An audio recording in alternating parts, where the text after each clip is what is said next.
part 2 of Psalm number 34. Look at the background.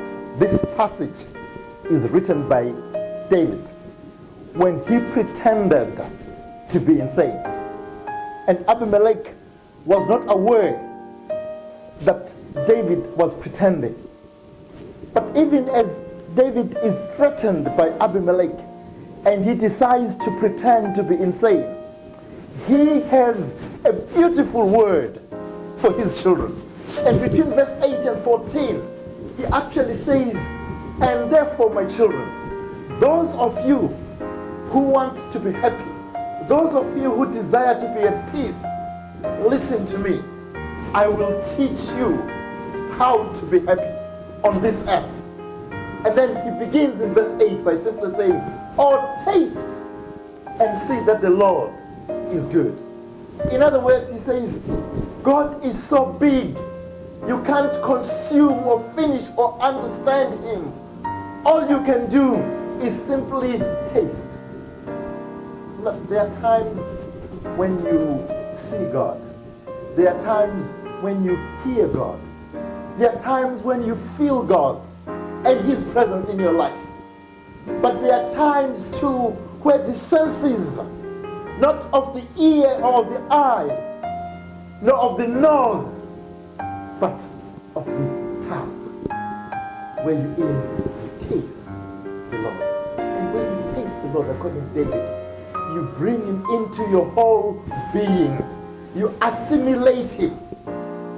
And in that passage, beginning in verse 8 through 14, David says, "Those of you who desire peace, who desire God, try him out.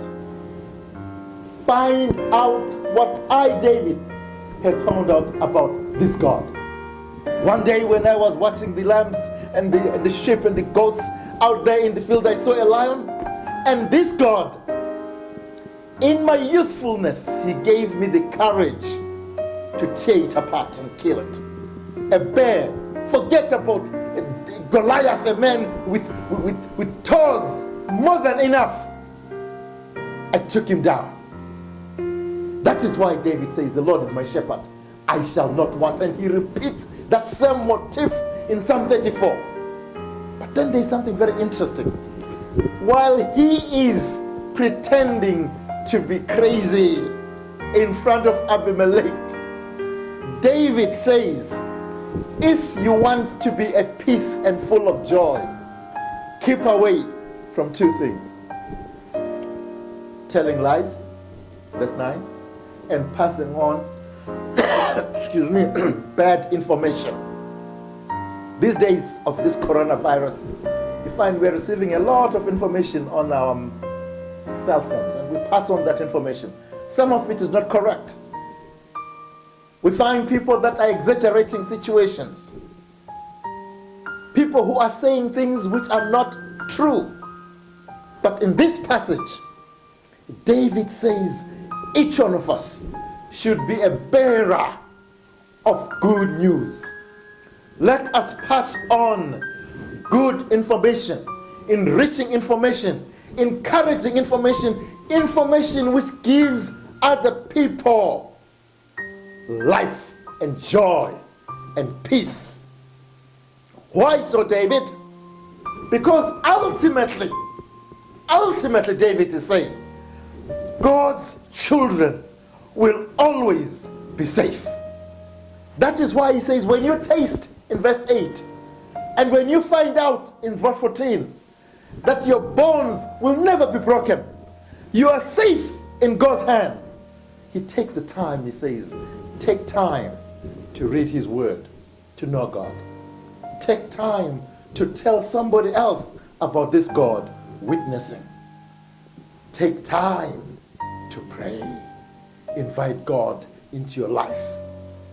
It is what David's message is.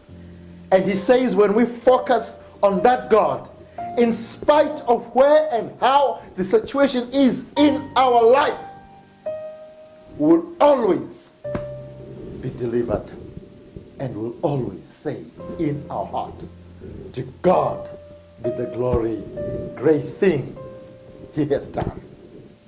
Today, I simply wish you, whatever you're going through, please taste, find out, assimilate, experience God's active involvement in your life, and see how he allows you into a situation, prepares you before the situation, is with you during the situation, and allows you to come out of the situation.